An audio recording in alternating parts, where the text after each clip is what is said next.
السلام علیکم ورحمۃ اللہ وبرکاتہ۔ الحمد للہ رب العالمین والصلاة والسلام علی نبینا محمد وعلی آلہ واصحابہ اجمعین۔ سورۃ الانبیاء۔ اعوذ باللہ من الشیطان الرجیم، بسم اللہ الرحمن الرحیم۔ اقترب للناس حسابهم وهم فی غفلۃ معرضون۔ محترم سامعین کرام، پارہ نمبر 17 یعنی 17 کی تفسیر حاضر ہے۔ اللہ سبحانہ و تعالیٰ نے اس کے شروع میں قیامت کا ذکر کیا کہ قیامت بہت قریب ہے، لوگوں کے حساب کا وقت قریب آ گیا، پھر بھی وہ بے خبر ہیں، منہ پھیرے ہوئے ہیں۔ اس کے بعد اللہ سبحانہ و تعالیٰ نے نبی اور پیغمبروں کے بارے میں کیا عقیدہ ہونا چاہیے، ان کی حقیقت کیا تھی، وہ اللہ سبحانہ وتعالیٰ نے بیان کیا پارہ نمبر 17 کے شروع میں۔ تو کیا نبی پیغمبر نور ہوتے ہیں؟ کیا پیغمبر نبی پردہ فرماتے ہیں؟ جیسا کہ آج کچھ مسلمانوں کا یہ عقیدہ ہے کہ نبی بزرگ اولیاء پردہ فرما جاتے ہیں، وفات نہیں کرتے، اور وہ نور ہوتے ہیں، بشر نہیں ہوتے۔ کیا صحیح ہے؟ دیکھیے قرآن میں اللہ سبحانہ وتعالیٰ نے صاف کر دیا۔ سورہ انبیاء آیت نمبر 7 اور 8، آیت نمبر 7 اور 8 کے اندر دیکھیے اللہ تعالیٰ نے صاف طور پہ کہا کہ سارے پیغمبر، آپ ہی نہیں، یعنی آپ سے مراد محمد صلی اللہ علیہ وسلم، اللہ نے کہا آپ نے آپ سے پہلے جتنے بھی پیغمبر ہیں سب کے سب انسان تھے، بشر تھے، اور کوئی بھی پیغمبر ہمیشہ رہنے کے لیے نہیں آئے تھے۔ اللہ اکبر۔ اس کے بعد آیت نمبر 34، آیت نمبر 34 کے اندر 34 کے اندر اللہ نے کہا وَمَا جَعَلْنَا لِبَشَرٍ مِّن قَبْلِكَ الْخُلْدَ أَفَإِن مِّتَّ فَهُمُ الْخَالِدُونَ وَمَا جَعَلْنَا لِبَشَرٍ مِّن قَبْلِكَ الْخُلْدَ أَفَإِن مِّتَّ فَهُمُ الْخَالِدُونَ۔ کیا مطلب کہ ہم نے آپ سے پہلے کسی کو بھی ہمیشگی زندگی نہیں دی، کسی بھی بشر کو، کسی بھی انسان کو ہمیشگی اور ہمیشہ رہنے والی زندگی عطا نہیں کی ہے۔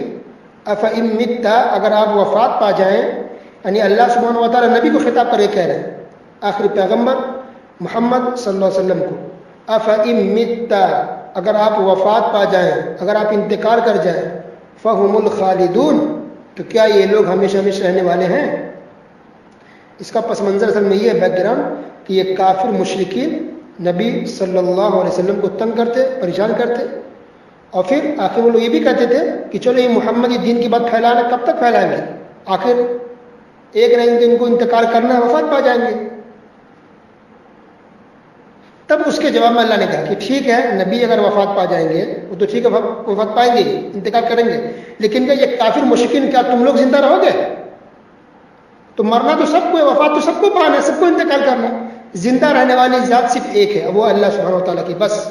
اللہ کے جو بھی مخلوق ہے، جو بھی انسان ہو، پیغمبر ہو، فرشتے ہو، کوئی بھی مخلوق ہے، ہر کسی کو کسی نہ کسی موت آنی ہے، وفات سب پاتے ہیں، صرف اللہ کو موت نہیں آتی۔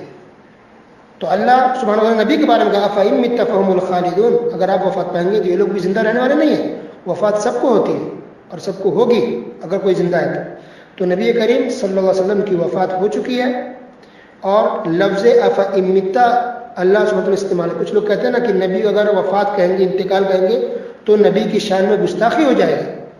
تو کیا قرآن گستاخی کر رہا ہے؟ نعوذ باللہ۔ کیا خود اللہ سبحانہ و تعالیٰ اپنے پیغمبر نبی کے بارے میں گستاخی کر رہے ہیں؟ نعوذ باللہ، کبھی نہیں ہو سکتا۔ تو اللہ سبحانہ و تعالیٰ خود لفظ موت، انتقال استعمال کیا ہے پیارے حبیب صلی اللہ علیہ وسلم کے بارے میں۔ اس سے پتہ چلا کہ ہمیں اللہ، اس کے رسول اور قرآن کی بات مانی چاہیے۔ یہ کچھ لوگ جو شوشے اور شگوفے چھوڑتے ہیں کہ یہ گستاخی ہے، یہ غلط ہے، ہم لوگوں کی بات میں نہ آئیں بلکہ اللہ اس کے رسول کی باتوں پر چلیں۔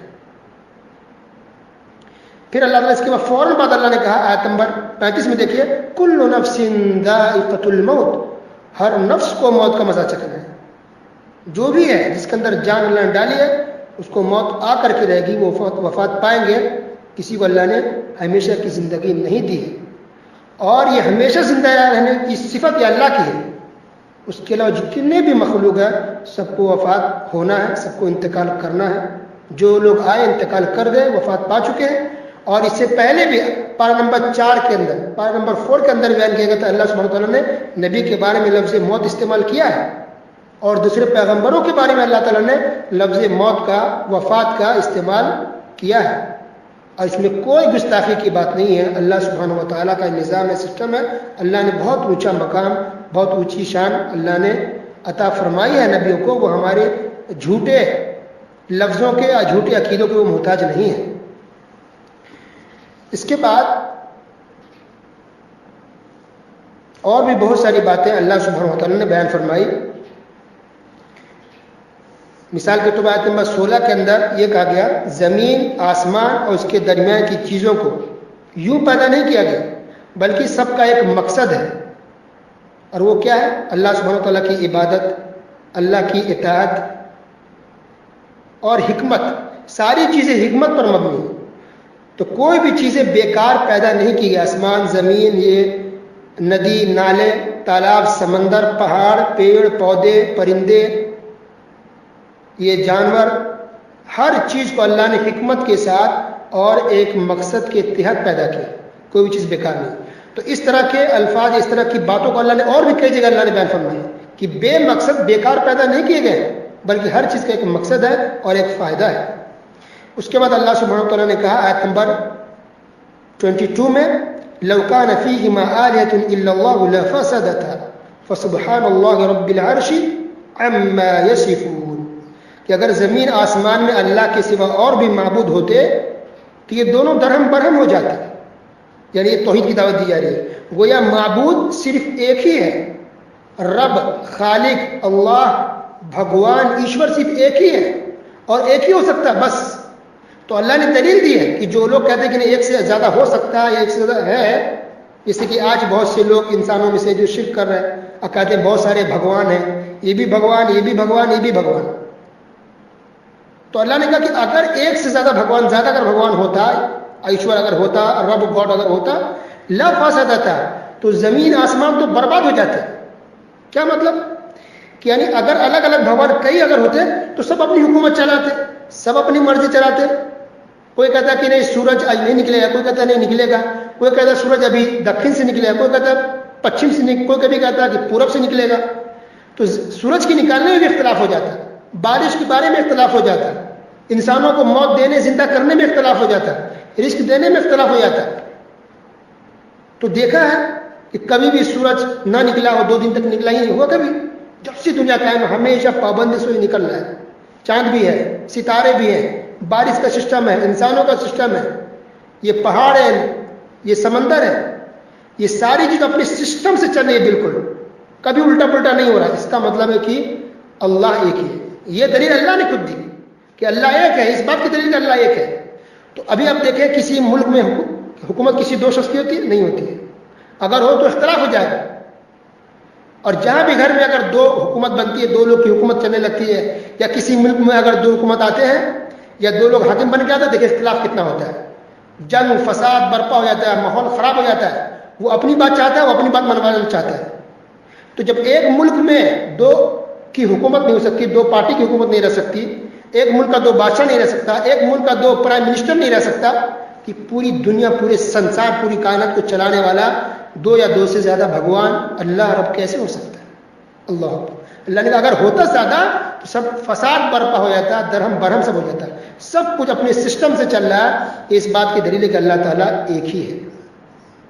اور اسی طرح جو ہندو بھائی کو غور کرنی چاہیے, ہندو کی کتابوں میں, غیر مسلموں کی کتابوں میں بات لکھی ہوئی ہے کہ بھگوان ایشور صرف ایک ہے بس.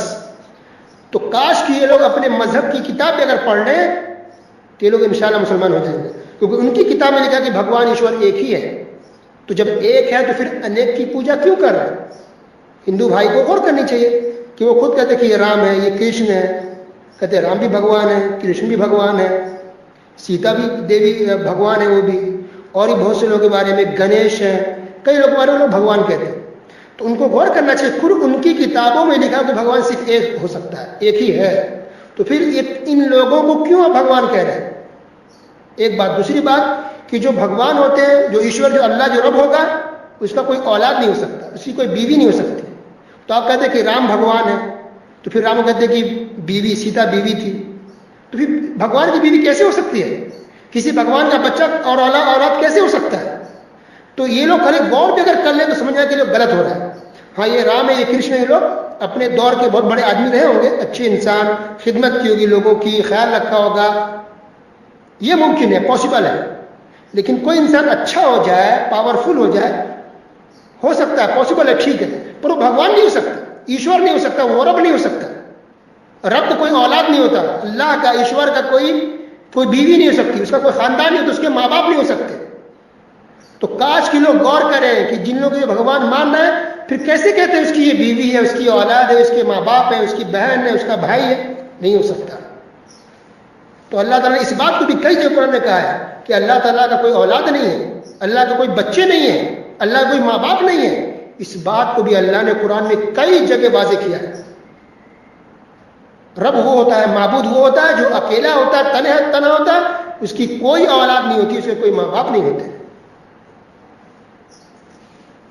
اس کے بعد اللہ سبحانہ وتعالی نے آیت نمبر 28 کے اندر سفارش کا تذکرہ کیا کہ فرشتے بھی سفارش کریں گے، لیکن سب کے لیے نہیں، بلکہ اللہ جس سے خوش اور راضی ہوگا یہ فرشتے صرف اسی کے لیے سفارش کریں گے. اور پھر اللہ نے یہ بھی کہا وہ تو خود ہیبت الہی سے خوف زدہ ہوں گے. اللہ اکبر. فرشتے بھی قیامت کے دن سفارش تو کریں گے ان لوگوں کے لیے جن کے لیے اللہ اجازت اور پرمیشن دے گا. پھر اللہ نے کہا کہ یہ خود اللہ کی خوف سے گھبرائے ہوئے رہتے ہیں اور ڈرے ہوئے رہتے ہیں. تو یہ فرشتوں کا یہ عالم ہے کہ گھبرائے ہوئے ہوں گے، ڈرے ہوئے ہوتے ہیں اور ہوں گے بھی. تو آج کیسے مسلمانوں کو یہ بتایا جا رہا ہے کہ ہمارے یہ ولی، یہ ہمارے بزرگ، یہ ہمارے پیر قیامت کے دن اپنے تمام مریدوں کو بچا لیں گے، سب کو جنت میں لے جائیں گے، ان کا کوئی بھی مرید جہنم میں نہیں جائے گا. میرے ساتھیوں گھبراؤ مت، اس طرح کے بیان ہوتا ہے نا، تقریر اسپیچ دیا تھا اس طرح کے کہ جتنے بھی مرید ان کو ڈرنے کی ضرورت نہیں ہے، قبر میں بھی ہمارے پیر بچائیں گے اور آخرت میں بچا لیں گے. انا للہ و انا الیہ راجعون. کسی نے کہا اتنی بڑی بات جو انسان کو کہہ رہا ہے، کسی خاص بزرگ کا نام لے کر کے یہ پیر ہم کو بچائیں گے، یہ بزرگ ہم کو بچائیں گے، یہ کس نے ہے؟ کیا دلیل ہے آپ کے پاس؟ عبد القادر جیلانی رحمۃ اللہ الحمدللہ عالم دین تھے، بڑے بزرگ تھے، اس میں کوئی شک نہیں ہے، لیکن نام لے کر کہ یہ بزرگ، یہ پیر، یہ دستگیر یا یہ دوسرے بزرگ، یہ مخدوم صاحب، یہ ہم کو بچا لیں گے، یہ نام لے کے کہ یہ اتنے ہمارے سارے مریدوں کو بچا لیں گے. کیا دلیل ہے آپ کے پاس؟ قرآن کی کوئی آیت ہے؟ کوئی حدیث ہے؟ تو اس طرح دعوت ٹھوک کر کہنا یہ صحیح نہیں ہے. فرشتے بھی اللہ سے ڈرے ہوئے گھبرائے ہوں گے. ہاں یہ بات ثابت ہے صحیح کئی حدیثوں سے کہ بزرگ اولیاء سفارش کریں گے، ابھی نہیں، دنیا میں نہیں، قیامت کے دن کریں گے. کچھ بزرگ بھی سفارش کریں گے، نبی بھی سفارش کریں گے، فرشتے بھی سفارش کریں گے، کچھ مومنین جو نیک وکار ہوں گے وہ بھی سفارش کریں گے، لیکن سب کے لیے نہیں. جس کو اللہ اجازت دے گا اور جس کے لیے اجازت دے گا بس اسی کی سفارش کر پائیں گے. تو آج کیوں دنیا میں ہم غلط فہمی کے شکار ہیں؟ کیوں لوگوں کو شرک کی دعوت دے رہے ہیں؟ کیوں غلط فہمی لوگوں کو ڈال رہے ہیں؟ یہ غلط بات، اتنی جرأت انسان کو نہیں کرنی چاہیے. جو غیب کی باتیں کون سفارش کرے گا، کس کو پرمیشن ملے گی، کس کو نہیں ملے گی، کس کے لیے ملے گی، یہ ہمیں نہیں پتہ. بغیر علم کے انسان کو نہیں بولنی چاہیے. تو غور کریں آیت نمبر 28 سورہ انبیاء کے اندر کہ اللہ نے کہا یہ فرشتے بھی اللہ کے خوف سے ڈرے ہوئے گھبرائے ہوئے ہوں گے. اللہ اکبر. تو باقی دوسرے لوگ انسانوں کا کیا ہوگا جو ہم انسان خطا کار ہوتے ہیں اور فرشتوں سے کبھی غلطی اور کبھی گناہ نہیں ہوتے. اس کے بعد اللہ سبحانہ وتعالی نے کہا آیت نمبر 47 کے اندر کہ قیامت کے دن اللہ ترازو لائے گا، اس کے اندر اعمال کو وزن کیا جائے گا اور کسی انسان کا رائے کے دانہ کے برابر بھی اگر عمل ہوگا، نیکی کا کام کیا ہوگا، اللہ اس کو لائے گا. رائے کا دانہ، جسے رائی جس ہم تیل نکالتے ہیں، اس کے برابر بھی اگر آپ نے نیکی کی ہوگی اللہ تعالیٰ اس کو بھی حاصل کرے گا. اللہ اکبر. اس کے بعد اللہ سبحانہ و تعالیٰ نے بہت سے پیغمبروں کا ذکر کیا، کچھ مختصر حالات بہت سے پیغمبروں کا، لیکن سب سے زیادہ جو ڈیٹیل اور تفصیل میں جو اس صورت کے اندر جس پیغمبر کے بارے میں بیان کیا گیا وہ ہے ابراہیم علیہ السلام. ٹھیک ہے. اور جو آپ نے سنا کہ ابراہیم علیہ السلام کو آگ میں ڈالا گیا، آگ ٹھنڈی ہو گئی، وہ واقعہ اسی سورہ انبیاء کے اندر موجود ہے. تو سورہ انبیاء آیت نمبر 51 سے لے کے 70 تک ابراہیم علیہ السلام کا واقعہ اللہ سبحانہ وتعالیٰ نے بیان کیا ہے. جب ابراہیم علیہ السلام نے اپنی قوم اور اپنے باپ سے کہا کہ یہ مورتیاں جن کے تم مجاور بن کے بیٹھے ہو، مجاور، دیکھیے آج وہ کس کے مجاور استعمال کرتے ہیں؟ اللہ انہیں ہدایت دے، صحیح سمجھ دے. انشاءاللہ اگر انسان قرآن کو بھی اگر پڑھ لے ترجمہ سے، انشاءاللہ ہدایت پہ آ جائے گا اور شرک سے بچ جائے گا.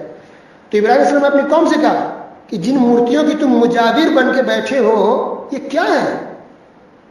مطلب کیوں کر رہے ہو ایسا؟ کیا معاملہ ہے؟ تو سب نے کیا جواب دیا کہ ہم نے باپ دادا کو ایسے ہی کرتے دیکھا. اللہ اکبر. اپنے باپ دادا کو ایسے ہی کرتے ہوئے پایا. آج بھی کچھ مسلمان یہی جواب دیتے ہیں کہ یہ بدعت ہے، یہ شرک ہے، غلط ہے، اب ایسا نہ کریں. کیا دلیل ہے؟ دلیل لائیے، قرآن سے ثابت کیجیے، حدیث سے. تو کیا کہتے ہیں؟ ہم نے باپ دادا کو ایسے ہی کرتے دیکھا ہے تو ہم ایسے ہی کریں گے. ہمارے خاندان میں ایسے ہی ہوتے آ رہا ہے، ہمارے فیملی کے لوگ ایسے ہی کر رہے ہیں، ہمارے سماج میں ایسے ہی ہوتے آ رہا ہے. تو جو یہ جواب دے ان کو کہا کہ اللہ کے بندو، یہ جواب کافی مشرکین دیتے تھے کہ ہمارے باپ دادا نے ایسے کیا. مسلمان ایسا جواب نہیں دیتے. مسلمان جواب دیتے قرآن کی روشنی میں، حدیث کی روشنی میں. اللہ نے کیا کہا، رسول اللہ نے کیا کہا، اس کے حساب سے ہم چلتے ہیں. باپ دادا نے کیا کیا، ان کے طریقے پر نہیں چلتے ہم. شریعت اسلام قرآن اور حدیثوں پر چلتا ہے. تو ابراہیم علیہ السلام نے ایک مرتبہ ایسا ہوا کہ ابراہیم علیہ السلام نے بتوں کو توڑ دیا، سارے بتوں کی پوجا کر توڑ دیا. قوم کے لوگوں نے پوچھا کہ ابراہیم یہ کس نے کیا، کس نے توڑا ہے؟ تو ابراہیم علیہ السلام نے جواب دیا کہ پوچھ لو ان سے، انہیں سے پوچھ لو. اگر یہ بول سکتے ہیں تو اپنے معبودوں سے پوچھ لو. یہ سنتے ہی سب کے سب ہکا بکا چپ ہو گئے، سب کی بولتی بند ہو گئی، کوئی جواب نہیں بن پایا. اب کیا کیا؟ اب ان لوگوں نے، ساری قوم کے لوگوں نے مل کر کے کہا کہ ابراہیم ایسے سدھرنے والے نہیں ہیں، یعنی اپنے توحید اور دین کی دعوت سے نہیں باز آئیں گے، چلو ان کو ہم مار ڈالتے. تب ان لوگ سب مل کر کے آگ لگائی، آگ جلائی، بہت بڑا شعلہ بنایا گیا. اور پھر منجیک، مفسرین نے لکھا کہ منجیک یعنی آج کے حساب سے کہہ سکتے ہیں کہ مشین کے ذریعے اٹھا کر کے ابراہیم علیہ السلام کو آگ میں ڈال دیا گیا. اللہ اکبر. یہاں پر غور کیجئے کہ قوم کے لوگ جواب نہیں دے پائے، چپ ہو گئے کہ جب بول نہیں سکتے. تو جب بول نہیں سکتے ہیں تو کیوں اس کی پوجا کر رہے ہو، اس کے سامنے کیوں جھک رہے ہو، کیوں ان سے مرادیں مانگ رہے ہیں؟ کوئی جواب نہیں دیتے. کیا تکلیف دینا، مارنے کی کوشش کی. آج بھی کچھ مسلمان ایسے جب ان کو کہیں گے بدعت ہے، یہ غلط ہے، شرک ہے، جواب نہیں دے پائیں گے تو آپ کو گالی دیں گے، آپ پر حملہ کریں گے، آپ کو ماریں گے، آپ کو تکلیف دیں گے، یا گالی گلوچ سے بات کرتے ہیں. تو جو گالی گلوچ سے بات کرے، آپ کو مارنے کی کوشش کرے، آپ کو تنگ کرے، تو سمجھ جائیے کہ انسان حق پر نہیں ہے، انسان بدعت میں ڈوبا ہوا ہے، انسان شرک میں ڈوبا ہوا ہے. یہ مشرک اور بدعتیوں کا یہ کام ہوتا ہے کہ وہ گالی گلوچ سے بات کریں یا مار پیٹ پر آ جائیں گے. لیکن جو انسان حق پر ہوگا، اللہ کی توحید پر اور نبی کی سنت پر ہوگا، وہ گالی گلوچ سے بات نہیں کرے گا، وہ بدتمیزی نہیں کرے گا، وہ دلیل کی روشنی میں حکمت کے ساتھ پیار محبت سے آپ سے بات کرے گا. اللہ اکبر. تو ابراہیم علیہ السلام کو آگ میں ڈال دیا گیا. اللہ سبحانہ وتعالیٰ نے کہا قُلْنَا يَا نَارُ كُونِي بَرْدًا وَسَلَامًا عَلَىٰ إِبْرَاهِيمَ، سورہ انبیاء نمبر 69، کہ آگ ٹھنڈی ہو جائے اور سلامتی والی بھی ہو جائے ابراہیم کے اوپر. تو آگ میں ڈال دیا کہ ابراہیم علیہ السلام تھے، اور آگ سے ابراہیم علیہ السلام کا ایک بال بھی نہیں چلا. اللہ سبحانہ وتعالیٰ نے اس طرح سے اپنے بندے کی حفاظت فرما لی. اس سے عقیدہ اور ہمارا مضبوط ہوتا ہے کہ اللہ حفاظت کرنے والا، بچانے والا اللہ تعالیٰ ہے. پوری دنیا مل کے اگر آپ کو مارنا چاہے نہیں مار سکتے، اللہ بچا لے گا. اگر اللہ مارنا چاہے، پوری دنیا مل کے آپ کو بچانا چاہے، پوری دنیا مل کے آپ کو نہیں بچا سکتی ہے. تو حفاظت کرنے والا صرف اللہ رب العالمین ہے. اس طرح سے اللہ تعالیٰ اپنے نیک بندوں کی حفاظت فرماتا ہے. داؤد علیہ السلام کے بارے میں اللہ تعالیٰ نے کہا کہ داؤد کے ساتھ پہاڑ اور پرندے بھی اللہ کی تسبیح بیان کرتے ہیں. سورہ انبیاء نمبر 79. اللہ اکبر. پہاڑ بھی، ہم کیا سمجھتے ہیں پتھر ہے، لیکن نہیں، یہ اللہ کی تسبیح بیان کرتے ہیں. لیکن ہم اس کی زبان کو، اس کی بھاشا کو، اس کی لینگویج کو ہم سمجھ نہیں سکتے، لیکن یہ تسبیح بیان کرتے ہیں. اللہ نے بیان کیا کہ پہاڑ بھی تسبیح بیان کرتے ہیں، پرندے بھی اللہ کی تسبیح بیان کرتے ہیں، لیکن ان کی زبان سن نہیں سکتے. اللہ اکبر. تو اس بات کو بھی اس سے پہلے درس میں بتایا گیا تھا کہ اللہ نے کئی جگہ اس بات کو بیان کیا ہے کہ اللہ دنیا میں جو بھی ہے، زمین میں، آسمان میں، اس کے نیچے، اس کے اوپر، کہیں بھی جو بھی ہے، ہر چیز اللہ کی تسبیح بیان کرتی ہے اور اللہ کے سامنے سجدے کرتے ہیں. اگرچہ ہم اس کو دیکھ نہیں سکتے اور اگرچہ ہم اس کو سمجھ نہیں سکتے، لیکن ساری چیزیں، ساری مخلوق اللہ کی تسبیح بیان کرتی ہے اور اللہ کے سامنے سجدہ ریز ہوتے ہیں. اس کے بعد اللہ سبحانہ وتعالیٰ نے آیت نمبر 83 کے اندر ایوب علیہ السلام کا ذکر کیا کہ انہوں نے دعا کیا اللہ میں بیمار ہوں مجھے شفا دے. مفسرین نے کہا کہ تقریباً ایوب علیہ السلام 18 سال تک بیمار رہے, تقریباً, کم اور زیادہ بھی ہو سکتا ہے. 18 سال تک ایک پیغمبر ایک نبی بیمار ہے, بستر پر ہے, پریشان ہے. سوچیے آج ہم 2 دن بیمار پڑتے پریشان ہو جاتے, 1 سال بیمار ہے پریشان ہو گئے, ٹھیک نہیں ہوئے, چلے اب درگاہ پر, فلاں بزرگ کی درگاہ پر جائیے, اب وہی ٹھیک ہو سکتے ہیں. فلاں حاجی ملنگ ہے وہاں جائیں گے تو وہاں شفا یابی مل جائے گی. کیا یہ صحیح ہے؟ انا للہ و انا الیہ راجعون. کیا ہو گیا مسلمانوں کو؟ مسلمان کہاں جا رہے ہیں؟ کیوں ہم بے صبرے ہو گئے؟ کیوں ہم توحید کو چھوڑ کر کے ہم شرک کے اڈوں پر چلے آتے ہیں؟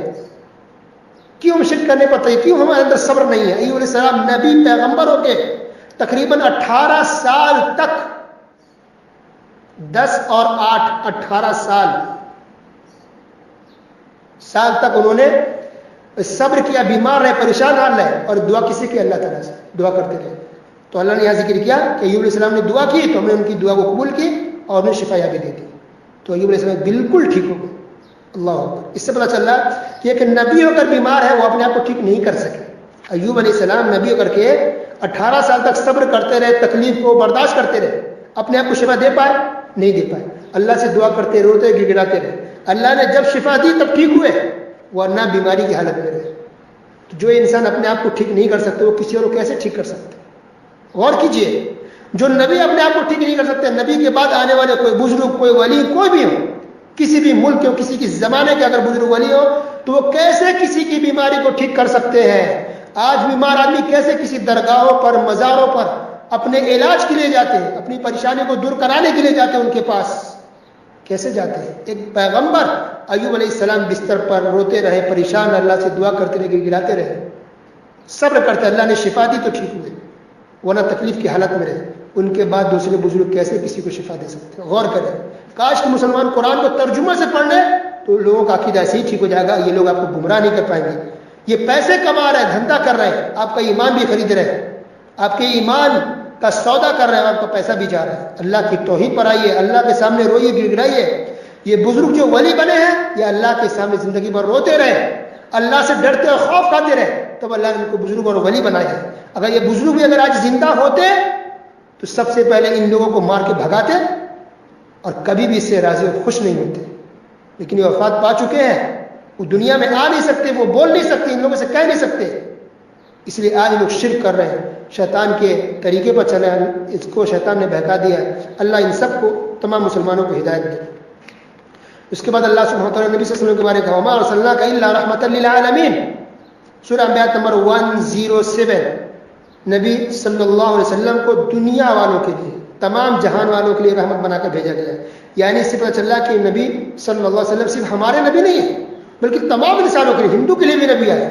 یہ ہمارے آخری پیغمبر ہندو کے بھی نبی ہے, صرف ہمارے نہیں ہے. ہمارے تو ہے ہی, ہندوؤں کے بھی نبی ہیں, کرسچن کے بھی نبی ہیں, یہودیوں کے بھی نبی ہیں, سکھ کے بھی نبی ہیں, جین اور بدھسٹ کے بھی نبی ہیں. اللہ نے تمام دنیا کے تمام لوگوں کے لیے نبی بنا کر بھیجا ہے.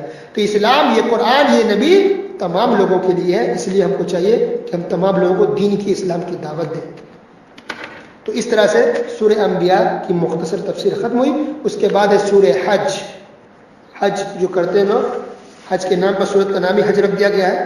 یہ سورت مدنی ہے لیکن اس کے اندر بہت سی آیتیں مکی بھی ہیں. تو مکی اور مدنی آیتیں اس کے اندر مکس ہے سورہ حج کے اندر, اس لیے بعد میں اس کو مکی کا, بعد میں اس کو مدنی کا ہے.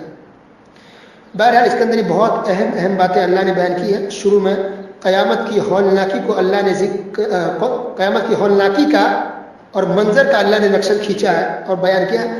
لیکن اس کو ہم بیان کریں انشاءاللہ 30ویں پارے میں, کیونکہ 30ویں پارے کے اندر بہت سی صورت ایسی ہے جس کے اندر قیامت کے منظر کو بیان کیا گیا ہے اور قیامت کے اندر کیا حالات ہوں گے اس کو اللہ نے کئی صورتوں میں بیان کیا. انشاءاللہ وہاں گفتگو اس پر کریں گے. اس کے بعد اللہ سبحانہ وتعالیٰ نے یہ بیان کیا کہ انسان کی پیدائش کا جو مرحلہ کیسے ہوتا ہے. ایک ہسبینڈ وائف ملتے ہیں, کہ نطفہ ہوتا ہے, پھر اس سے خون بنتا ہے, خون سے گوشت بنتا ہے. اس مرحلے کو اللہ نے بیان کیا.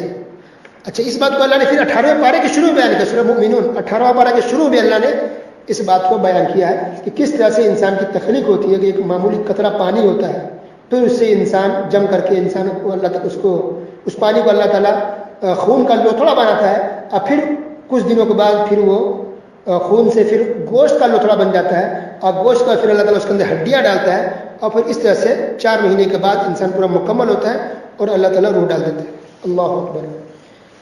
اس کے بعد اللہ سبحانہ و تعالیٰ نے کہا کہ کچھ لوگ ایسے ہیں جو کنارے کھڑے ہو کے اللہ کی عبادت کرتے ہیں، نفع اور اچھی چیزیں مل گئی تو اللہ کی خوب عبادت کرتے ہیں، خوش ہوتے ہیں، اگر آفت کوئی مصیبت آیا تھی تو انسان دور ہو جاتا ہے۔ یہ مسلمان کا شیوا نہیں ہے۔ تکلیف ہونا، مصیبت آنا، پیسے اچھا کمانا نہیں کمانا یہ الگ چیز ہے۔ ہم کو مسلمان ہے تو دین پر چلنا ہر حال میں، شریعت پر عمل کریں گے، روزانہ ہمیں عبادت نماز پڑھیں گے، اللہ کی عبادت کریں گے، ذکر و اذکار ہمیں روزانہ کرنا ہے، خوشحال ہو، غم میں ہو، تکلیف میں ہو، الگ چیز ہے، لیکن عبادت سے ہم دور نہیں رہ سکتے۔ اس کے بعد اللہ سبحانہ و تعالیٰ نے یہاں بھی دیکھیے سجدے کا ذکر کیا، سورہ حج آیت نمبر 18 کے اندر کہ ساری چیزیں، یہ چاند، یہ پیڑ، یہ پودے، یہ پہاڑ، یہ درخت، یہ جانور، زمین، سورج، ساری چیزیں اللہ کو سجدے کرتے ہیں۔ اللہ اکبر۔ لیکن ایک انسان ہے کہ کچھ انسان یا بہت سے مسلمان یا بہت سے انسان اللہ کو سجدہ کرتے ہیں، اور بہت سے انسان ایسے جو نافرمانی کر رہے ہیں، شرک کر رہے ہیں۔ لیکن یہ پرندے، یہ درخت، یہ پہاڑ جو بے زبان ہیں لیکن اللہ کے سجدے میں ہوتے ہیں اور اللہ کے سامنے سجدہ کرتے ہیں۔ اللہ اکبر۔ اس کے بعد اللہ سبحانہ و تعالیٰ نے آیت نمبر 26 سے 33 تک خانہ کعبہ کا ذکر کیا۔ خانہ کعبہ، ابراہیم علیہ السلام، پھر انہوں نے ابراہیم علیہ السلام کے اندر اعلان کیا کہ لوگ حج کے لیے آئیں، ان باتوں کا اللہ نے یہاں ذکر کیا آیت نمبر 26 سے 33 تک۔ تو خانہ کعبہ کا یہاں ذکر آیا۔ خانہ کعبہ یہ دنیا میں سب سے پہلی مسجد ہے، مسجد حرام جو خانہ کعبہ بیت اللہ شریف ہے، یہ سب سے پہلی مسجد بنائی گئی دنیا میں، اور اس کے 40 سال کے بعد تقریباً، جیسا کہ علماء کرام نے لکھا ہے، 40 سال کے بعد مسجد اقصیٰ بنائی گئی جو فلسطین میں ہے۔ ابراہیم علیہ السلام نے خانہ کعبہ بنایا، اس کا مطلب یہ نہیں کہ ابراہیم علیہ السلام سے پہلے خانہ کعبہ نہیں تھا، نہیں تھا، پھر انہوں نے تعمیر کی، ٹوٹ گیا تھا، خراب ہو گیا تھا، پھر اچھے سے بنایا۔ تو خانہ کعبہ شروع سے ہے، جب سے آدم علیہ السلام ہے تب سے خانہ کعبہ ہے، تب سے بیت اللہ شریف ہے۔ لیکن ابراہیم علیہ السلام نے بنائی تو اس کی وجہ یہ تھی، جیسا کہ علماء کرام نے لکھا ہے، مفسرین نے، علماء کرام نے، کہ چونکہ جب نوح علیہ السلام کے زمانے جو طوفان آیا تھا، اب پوری دنیا میں وہ طوفان سب کے سب تباہ برباد ہو گئے تھے، تو اسی میں یہ خانہ کعبہ بھی ٹوٹ گیا تھا۔ تو یہ ابراہیم علیہ السلام جب آئے تو انہوں نے اس کی تعمیر پھر سے کی اور اس کو کھڑا کیا، اس کی دیواروں کو۔ اور پھر ابراہیم علیہ السلام کے بعد بھی جب بھی سیلاب کی وجہ سے یا کسی طوفان جیسے اگر ٹوٹ گیا، خراب ہو گیا، تو کئی مرتبہ خانہ کعبہ کی تعمیر کی گئی ہے، اس کی مرمت کی، اس کی اصلاح کی گئی ہے۔ یہ حادثہ یہ کہیے کہ یہ معاملہ کئی مرتبہ پیش آ چکا ہے۔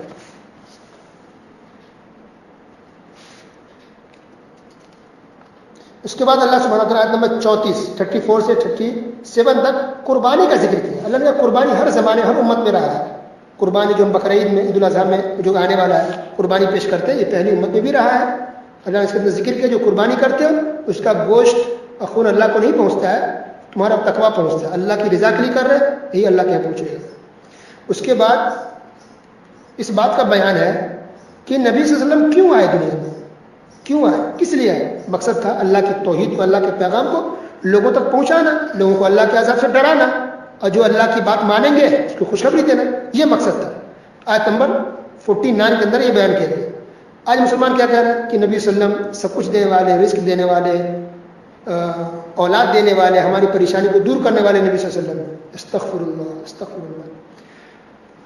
عمر فاروق رضی اللہ تعالیٰ عنہ کے دور خلافت میں قحط سالی پڑی تھی، قحط سال یعنی سوکھا پڑ گیا تھا، بارش نہیں ہو رہے تھے، سب پریشان۔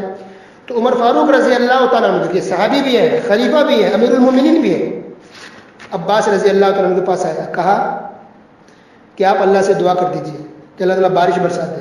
جب تک نبی صلی اللہ علیہ وسلم زندہ تھے، ہمارے بیچ رہے، ہم ان سے دعا کرنے کے لیے کہتے تھے، لیکن اب وہ ہمارے بیچ نہیں رہے، لہٰذا ہم آپ کے پاس آئے، آپ اللہ سے دعا کر دیجیے۔ اب بتائیے اگر قبروں پر جانا صحیح ہوتا دعا کے لیے تو سب سے اچھی قبر کس کی ہے؟ پیارے نبی صلی اللہ علیہ وسلم کی۔ صحابہ کرام، عمر فاروق رضی اللہ تعالیٰ عنہ نبی کی قبر پر جاتے، حضور پاک صلی اللہ علیہ وسلم کی قبر سے اچھی قبر کس کی ہو سکتی ہے؟ ان کی قبر پر گئے نہیں گئے، بلکہ صاف طور پہ کہا کہ جب تک حضور صلی اللہ علیہ وسلم ہمارے بیچ میں زندہ رہے ہم ان سے دعا کرنے کے لیے کہتے تھے، اب وہ ہمارے بیچ نہیں رہے، وفات پا چکے، لہذا ہم آپ کے پاس ہیں، اللہ سے دعا کیجیے۔ تو عباس رضی اللہ تعالیٰ نے دعا کی، صحابہ کرام نے سب نے مل کر دعا کی، تو اللہ تعالیٰ نے بارش برسا دی. پتہ چلا کہ اگر بزرگ ولی زندہ ہے تو ان کو ہم دعا کے لیے کہہ سکتے ہیں، یہ تو صحیح ہے. لیکن جب وفات پا جائے تو وفات کے بعد ان کی قبروں پر جا کر کے، درگاہوں مزاروں پر جا کر کے دعا کرنے کے لیے کہنا یہ صحیح نہیں ہے. کیونکہ ہم سے کہیں زیادہ ایمان مضبوط کس کا تھا؟ عمر فاروق رضی اللہ تعالیٰ عنہ کا تھا. ہم سے کہیں زیادہ دین کو سمجھنے والے کون تھے؟ صحابہ کرام تھے، اور عمر فاروق رضی اللہ تعالیٰ عنہ تھے. اللہ اکبر. اس کے بعد ایک اور عقیدے کی بات ہے. سورہ حج آیت نمبر 66 کے اندر 66 کچھ لوگ کہتے ہیں، باقاعدہ کئی لوگوں نے تو تقریر بیان کیا کہ ہمارے بزرگ ولی نے کسی کو زندہ کر دیا، کسی کو مار دیا. ایک اور بڑھیا آئی، اس کا بچہ مر گیا تھا تو عبد القادر جیلانی رحمۃ اللہ نے ان کو زندہ کر دیا. لوگ سننے والے کہہ رہے ہیں واہ واہ سبحان اللہ سبحان اللہ. اس تک جھوٹی واقعہ ہے. اس طرح کے جو واقعات بیان کہتے ہیں بزرگوں اولیاء کے بارے میں، اولیاء تو اس سے بری ہے، ان کی کوئی غلطی نہیں. یہ تو جو لوگ گمراہ کر رہے ہیں ان کا نام لے لے کر یہ لوگ گنہگار ہیں. اولیاء تو الحمدللہ بہت اونچے درجے پر ہے. تو یہ کتنا غلط عقیدہ بتائیے. زندہ کرنے والا کون ہے؟ صرف اللہ رب العالمین. پڑھیے پارہ نمبر 17 سورہ حج آیت نمبر 66. وَهُوَ الَّذِي أَحْيَاكُمْ ثُمَّ يُمِيتُكُمْ ثُمَّ يُحْيِيكُمْ. اللہ ہی ہے وہ جو تمہیں زندہ کیا، جو تمہیں زندگی عطا فرمائی، اور وہی اللہ تمہیں موت بھی دیتا ہے، اور وہی اللہ تمہیں زندہ بھی دوبارہ کرے گا. اللہ اکبر. تو یہ زندہ کرنا، موت دینا، وفات دینا، زندگی دینا کس کا کام ہے؟ صرف اور صرف اللہ رب العالمین کا.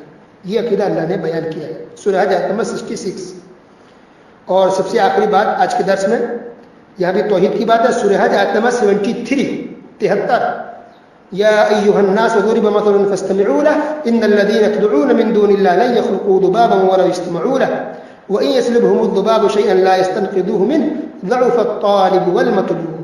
اللہ تعالیٰ نے کہا کہ اے لوگوں، تمام لوگوں، ایک مثال بیان کی جا رہی ہے، غور سے سنو، کان لگا کے سنو.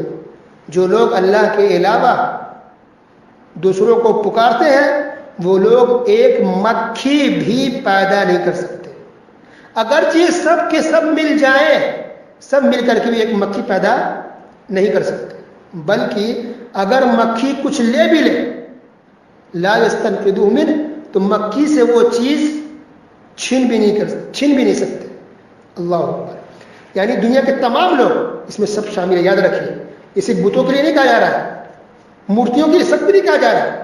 کیونکہ اب آپ اگر کسی کو چیلنج کریں، کسی جوان کو، تو سمجھ آئے کہ ہاں طاقتور ہے. لیکن آپ چیلنج کریں 5 سال کے بچے کو کہ آ جاؤ مجھ سے لڑ کے دکھا دیں، کیا یہ بہادری ہے؟ نہیں. بہادری تو صحیح ہے کہ کسی طاقتور کو آپ چیلنج کریں. تو پتھر تو ایسے ہی کچھ پیدا نہیں کر سکتا، وہ چیلنج کی بات نہیں. اللہ یہاں چیلنج کر رہا ہے کہ سب لوگ مل کر کے.